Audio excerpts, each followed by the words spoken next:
বিশ্বকবি রবীন্দ্রনাথ ঠাকুরের শ্বশুরবাড়ি অর্থাৎ রবীন্দ্র কমপ্লেক্স। বিশ্বকবি রবীন্দ্রনাথ ঠাকুরের পুণ্যস্মৃতি বিজড়িত স্থান দক্ষিণডিহি। এর অবস্থান খুলনা শহর থেকে 23 কিলোমিটার উত্তরে ফুলতলা উপজেলায় দক্ষিণডিহি গ্রামে। রবীন্দ্রনাথ ঠাকুরের এই দক্ষিণডিহি গ্রামের সাথে যোগসূত্র হয় মামার বাড়ির কারণে।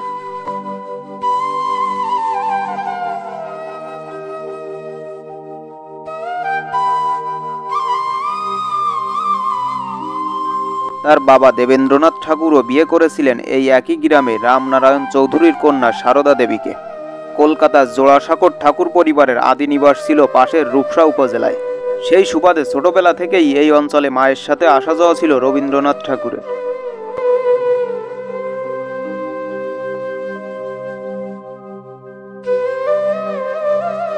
তাছাড়া রবীন্দ্রনাথ ঠাকুরের কাকিমা ত্রিপুরা সুন্দরী দেবীও ছিলেন এই গ্রামেরই মেয়ে। 1882 সালে পূজার ছুটির সময় রবীন্দ্রনাথ ঠাকুরের বৌদি জ্ঞানদানন্দিনী দেবী উৎসাহী হয়ে পিতৃক ভিটা দেখার অজুহাতে তিনি রবীন্দ্রনাথ ঠাকুরকে নিয়ে যশোরের নরেন্দ্রপুর গ্রামে আসেন। উদ্দেশ্য ছিল রবীন্দ্রনাথকে আশেপাশের এলাকার পিরালি গোত্রের মেয়ে দেখিয়ে বিয়ে দেওয়া।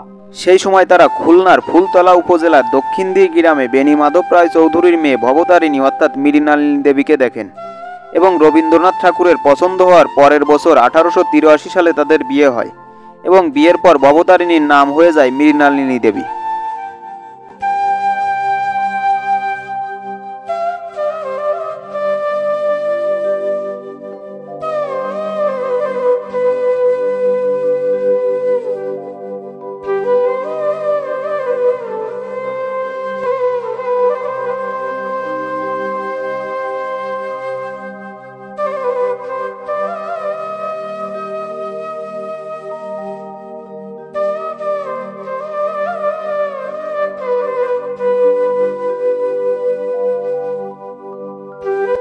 বিয়ের সময় রবীন্দ্রনাথ ঠাকুরের বয়স ছিল 22 বছর আর মৃণালিনী দেবীর বয়স ছিল 11 বছর।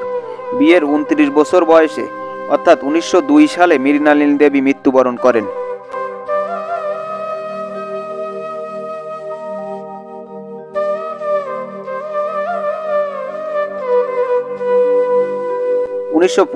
সালে বাড়িটি পুনরুদ্ধার করা হয় এবং জাতীয় ঐতিহাসিক নিদর্শন হিসাবে রবীন্দ্র কমপ্লেক্স নামকরণ করা হয় এবং 1999 সালে 18 নভেম্বর এটি সরকারি স্বীকৃতি পায়। বর্তমানে মূল ভবনটি প্রত্নতত্ত্ব অধিদপ্তরের নিকট হস্তান্তর করা হয়েছে।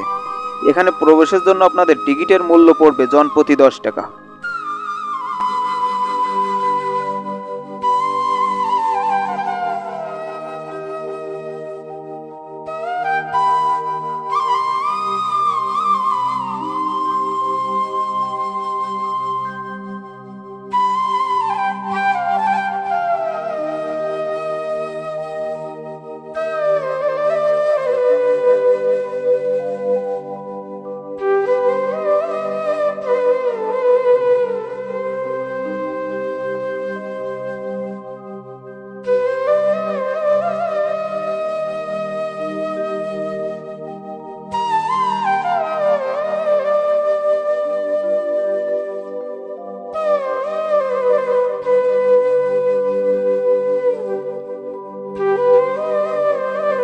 কমপ্লেক্সটির ভিতরে দেওয়ালে রয়েছে রবীন্দ্রনাথ ঠাকুরের আঁকা বিভিন্ন ছবি।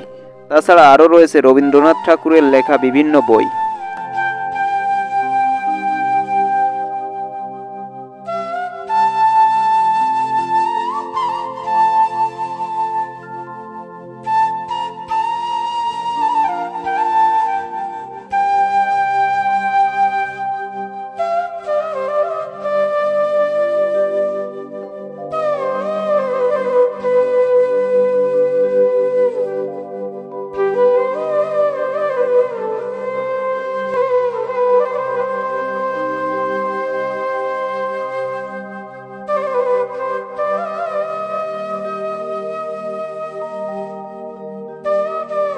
কমপ্লেক্সের ভিতরে ভিডিও করার বিধিনিষেধ রয়েছে, তবে ছবি তুলতে পারবেন, কিন্তু ভিডিও করতে গেলে প্রশাসনের অনুমতি আনতে হবে।